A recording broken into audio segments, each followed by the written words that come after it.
Hey, this is Durward. Welcome back to the Aikido Virtual Dojo channel. And today we're going to be looking at some weapons work. We're going to be looking at a combat sequence with two jos, or what we would call the Kumijo. And this is the first one out of a series of 10.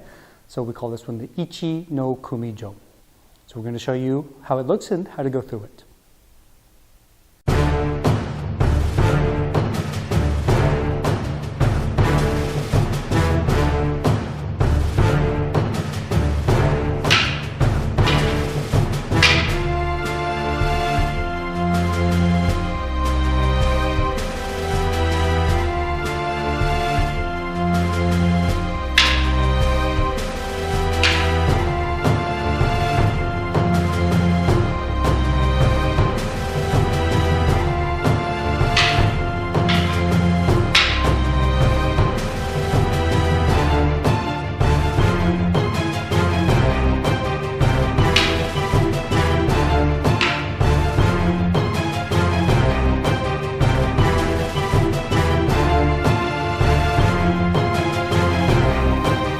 Let's begin with explanation of each of the sides of the exercise separately.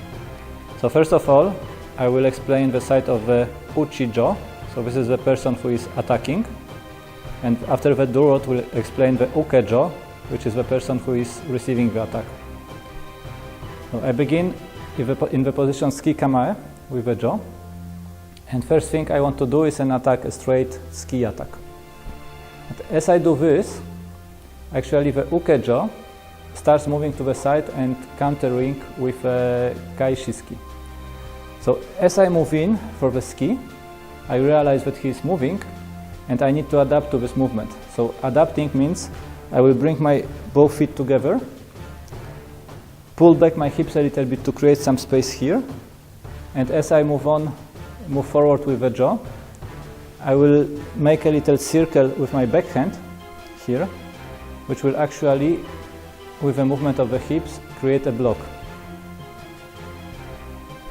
And as I do it, I don't really move my left hand, which is in front of me.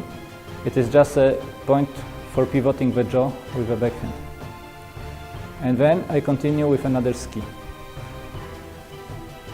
From here, the ukejo is attacking me, so I will open my heel, step back, and as I step back, I will slide the jaw in my hands, so the left hand goes to the end of the jaw and down towards my left hip.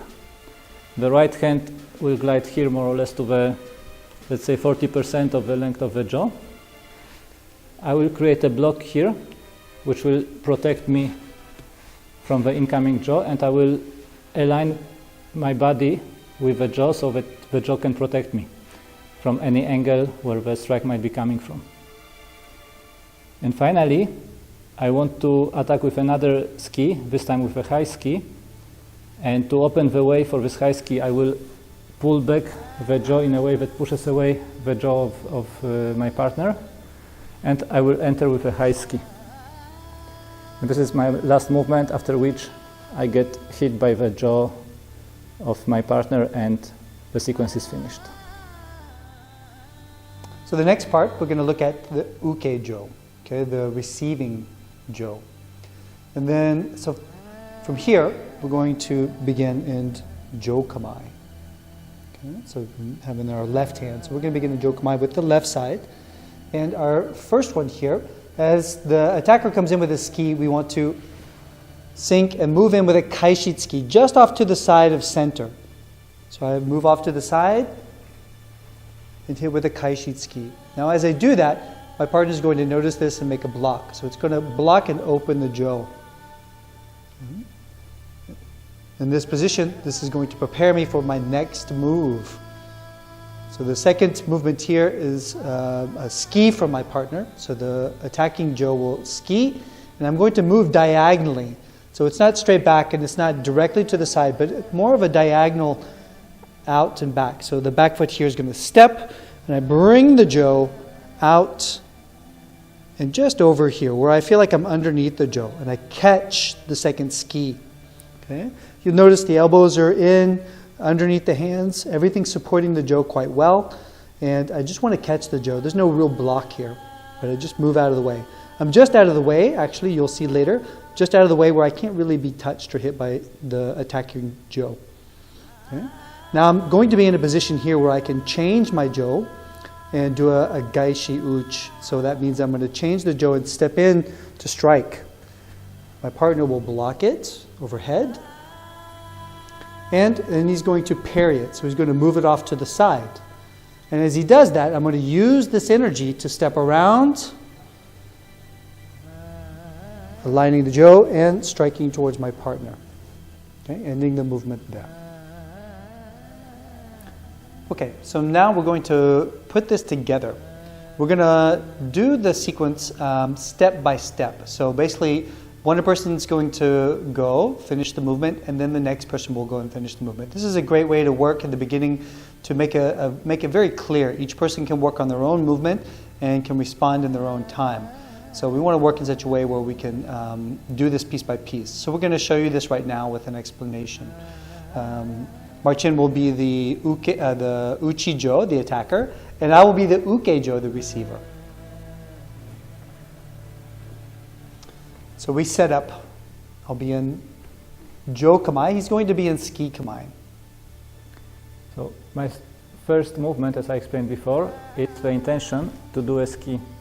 So I start entering with a ski, and I will finish this movement in the start-stop mode. I will finish this movement until here, more or less, so that I can stop and then Durward can do his part. Now as he's coming in straight, I'm going to respond by taking the jo and doing what we call a kaishitsuki. As I step off to the side, I aim into the center of my partner and just here. So again, we're going to have a little bit of distance here for start-stop so that we don't hit anybody's fingers. And so I'm going to stop right about here. So now I will bring my feet together, really together. Go down a little bit in the knees, open the space with the hips, and create this block with my backhand. And once this is done, I go into the last phase of this movement, which is a second ski towards Durward's chest. Okay. Now I'm going to move in a diagonal here, offline. So it's again not straight out to the side, and it's not straight back in line with the jo, but it's almost in line with the jo at this angle here. So I'm going to step out and under. So the jo is just going to catch his jo. I still want to have a contact with it. So it's not a block or anything like that. It just catches jo. I have a feeling that I'm underneath, I'm supporting, and I'm in this position here. Now, what's interesting to note is that if Marcin moves his jo towards me, it's just out of reach of my hand. Okay? So this is a good position for me, and I can still feel his jo.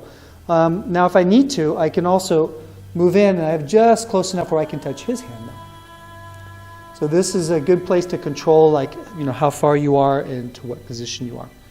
Okay? After this, if I find a good solid position here, I'm going to move forward. He's open, so I'm going to step in and change. 1, 2, and strike. Shomanuchi, or yokomanuchi in this case, to the side of his head. So now I have to do the block to avoid the strike.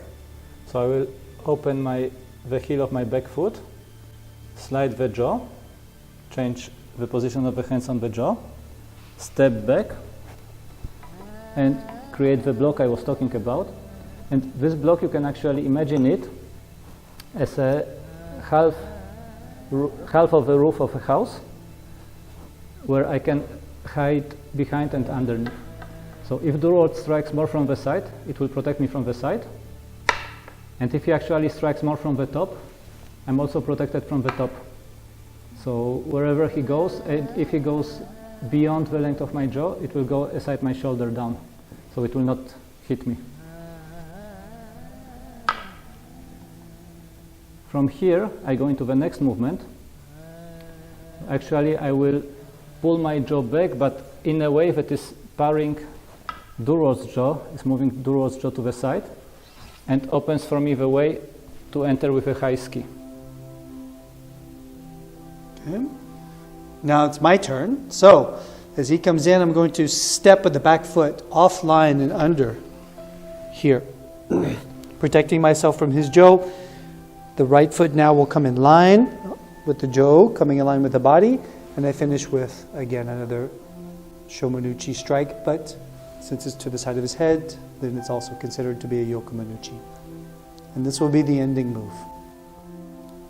Once we get the sequence in the start-stop mode, or step-by-step, as we call it, we can begin with the execution of this movement, of this Kumijo, in a continuous way, or almost continuous way, but doing the movements at the same time, but we can still stop after each movement to control our position and see how it works.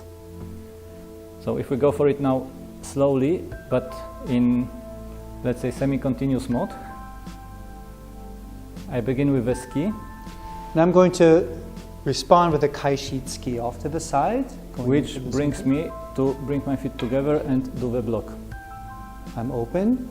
From this place, I go with the second ski. I move diagonally back and I catch his jo. After that, I see that he's open, so I step in, changing the jo over the head. At the same time, I step back and change my hands on the jo to prepare for the block. And from this block, I will open the way for the high ski. As he does that, I use that energy to step and align with his center, ending with the last strike towards the head. All right, so we're going to move now, going through the movements continuously but slowly. So we'll go through each of the 4 movements, but without necessarily doing start-stop, and more of a continuous flow. So we're going to begin here. First movement. Second movement. Third movement. And the fourth movement. If you like our video, give us a thumb up and share it with your friends. You can also subscribe to receive notifications about new videos being published. More information is available in the channel description as well as through the links section.